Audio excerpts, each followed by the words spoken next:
Damaskus tak hanya dikenal sejarah sebagai kota yang dermawan karena kemakmurannya, namun juga pemurah karena sifatnya. Ibu kota Suriah ini adalah pusat budaya dan komersial yang penting. Para sejarawan memperkirakan kota ini dibangun pada masa prasejarah, dan kota tua ini terus berkembang tak lekang oleh waktu.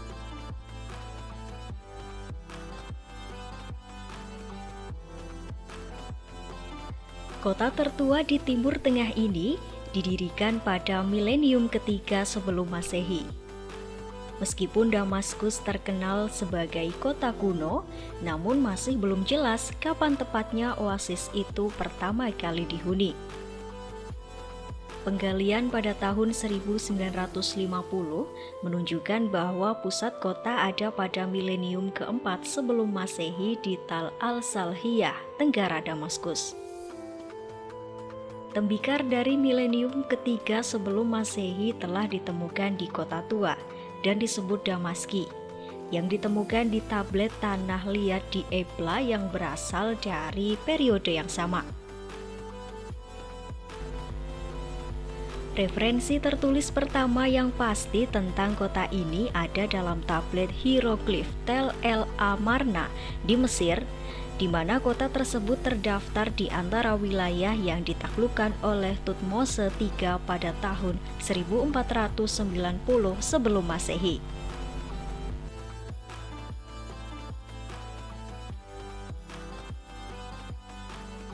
Pada milenium pertama sebelum Masehi, Damaskus menjadi ibu kota kerajaan Aram yang sejarahnya diketahui melalui referensi Alkitab dan catatan Asyur.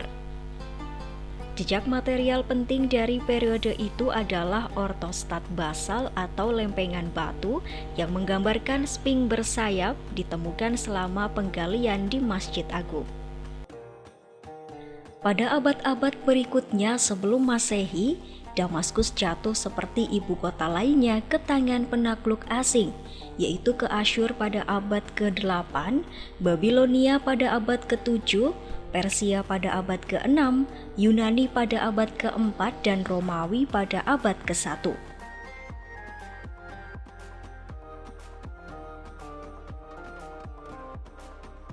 Dengan penaklukan Alexander Agung pada 333 sebelum Masehi, Damaskus menjadi bagian dari dunia Helenistik selama hampir 1000 tahun.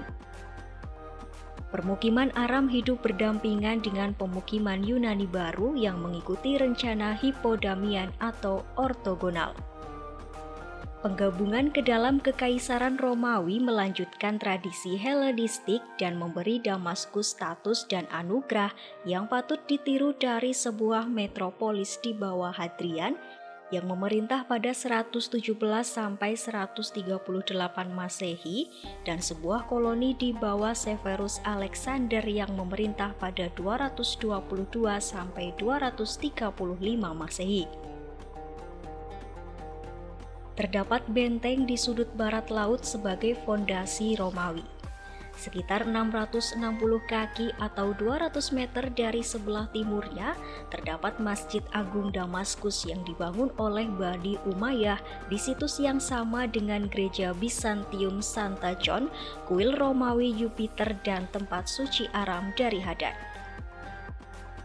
Bangunan lain yang masih dilestarikan adalah Kapel Ananias, memperingati pertobatan Saulus dari Tarsus di Damaskus yang menjadi Rasul Paulus. Bangunan itu berdiri di dekat ujung timur Jalan Midat Pasa yang juga dikenal sebagai jalan yang lurus dalam Perjanjian Baru. Seperti bagian Suriah lainnya, kota ini dikristenkan pada abad keempat. Dengan pembagian Kekaisaran Romawi pada tahun 395, Damaskus menjadi pos militer penting bagi Kekaisaran Bizantium. Perbedaan doktrinal, teologis, dan politik bagaimanapun semakin memisahkan Konstantinopel dari Suriah. Selain itu, perang Persia pada abad ke-6 yang sebagian besar terjadi di tanah Suriah menghancurkan kehidupan ekonomi negara tersebut. Akibatnya Damaskus membuka gerbangnya dengan tidak segan-segan kepada tentara Muslim pada tahun 635.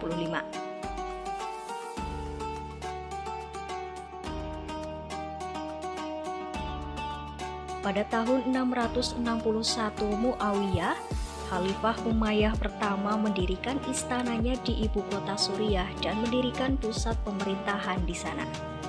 Selama hampir 1 abad setelahnya, kota itu berfungsi sebagai ibu kota kerajaan yang meluas dari yang sekarang menjadi Spanyol hingga perbatasan Cina saat ini, yang paling jauh jangkauannya dari yang pernah dicapai dalam sejarah Islam. Monumen utama yang masih ada pada periode ini adalah Masjid Agung Damaskus, dibangun oleh Khalifah Umayyah Al-Walid antara 706 dan 715. Meskipun telah rusak, dibakar, dan diperbaiki beberapa kali, namun Masjid Agung Damaskus tetap menjadi salah satu keajaiban arsitektur Islam. Setelah jatuhnya Bani Umayyah pada tahun 750, penerus Abbasiyah memindahkan ibu kota mereka ke Baghdad. Damaskus mundur ke status kota provinsi, dikenakan hukuman oleh dinasti baru karena banyak pemberontakannya. Bangunan Umayyah dihancurkan dan benteng kota dibongkar. Ketika rute perdagangan berubah, Damaskus juga kehilangan banyak keunggulan ekonominya. Situasi tidak membaik dengan penyerahan kedaulatan dari Baghdad ke Kairo pada akhir abad ke-9 atau ketika para petualang Turki bergiliran memerintah Damaskus baik secara independen atau di bawah kekuasaan nominal, baik Fatimiyah atau Saljuk selama abad ke-11. Perang salib menjadi ancaman serius bagi kota tersebut pada akhir abad ke-11. Damaskus mengalami banyak serangan dan pengepungan serta kehilangan sebagian besar daerah pedalamannya. Selama periode kacau ini, tembok kota dibangun kembali dengan gerbang yang diperkuat dan sebuah benteng didirikan di sudut barat laut kota. Munculnya pemukiman yang homogen, tertutup, dan mandiri muncul pada periode ini. Pada abad ke-12, kota ini dibagi menjadi komunitas terpisah. Setiap lingkungan dilengkapi dengan fasilitasnya sendiri, termasuk masjid, pemandian, dapur umum, pasokan air mandiri, dan pasar kecil.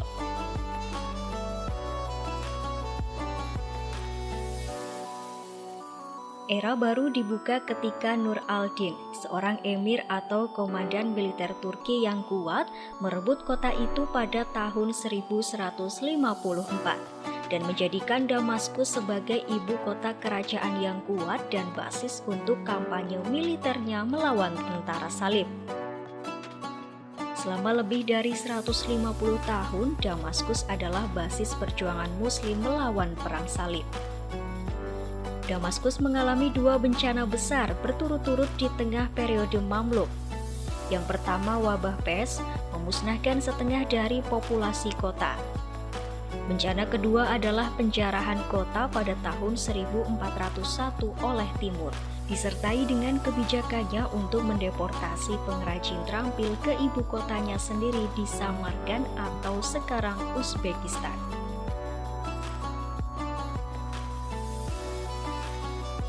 Penaklukan Utsmaniyah membuat Damaskus kehilangan posisi politiknya, tetapi tetap mempertahankan kepentingan komersialnya.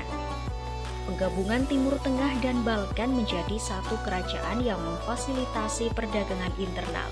Tetapi kebangkitan keunggulan Eropa dalam perdagangan internasional mengurangi peran kota-kota Suriah sebagai depo terakhir dalam perdagangan darat dari Asia ke Mediterania. Stimulus utama kegiatan ekonomi di Damaskus selama periode Ottoman adalah musim haji. Sultan Ottoman setelah memperoleh gelar bergengsi pelindung 2 kota suci, yaitu Mekah dan Madinah, sangat ingin mengatur dan mengamankan haji.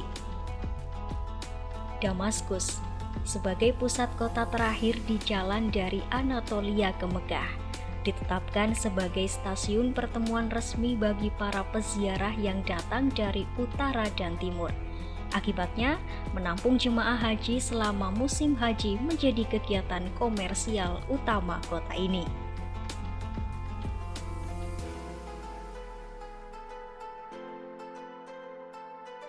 Suriah secara paksa ditempatkan di bawah mandat Prancis, dan Damaskus jatuh ke tangan tentara Jenderal Henry Gouraud pada 25 Juli 1920 setelah pertempuran Maisalun.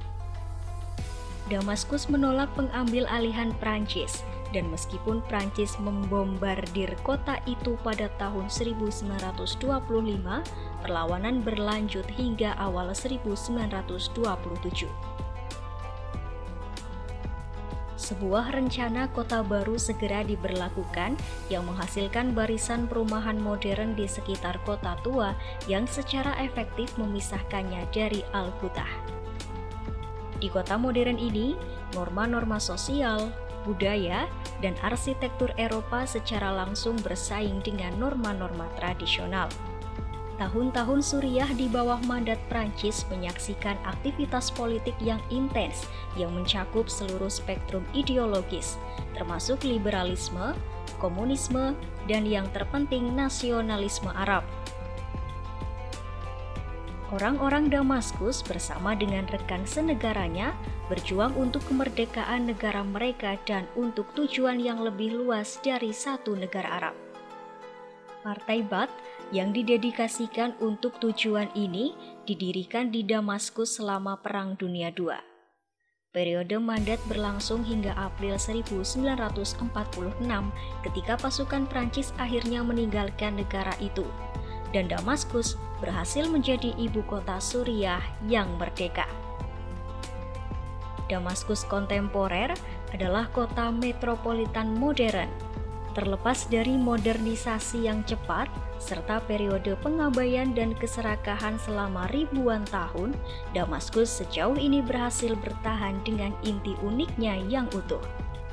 Usianya memang sudah ribuan tahun, tapi dunia akan tetap mengenali semangat dan dinamisme kota Damaskus. Kota yang sudah sampai pada puncak kejayaannya, sebagai sebuah kota yang menjadi pusat perdagangan, seni, ekonomi, politik, kesehatan, dan sistem pendidikan madrasah.